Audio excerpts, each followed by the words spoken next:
तर देवा बाबा तुला आज इथं उभा करतावाय तर कशा संबंधी उभा करतावाय तर आज माझ्या कोकणातला चाकरमणी मुंबईच्या शहरात आज पोटा पाण्यासाठी गेलेला आहे.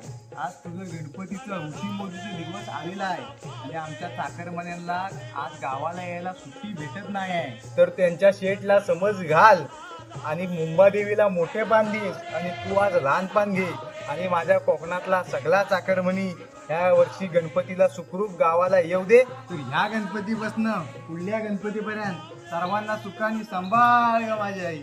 धाव रे मला पाव रे तुझ्या प्रेमाचे चित्र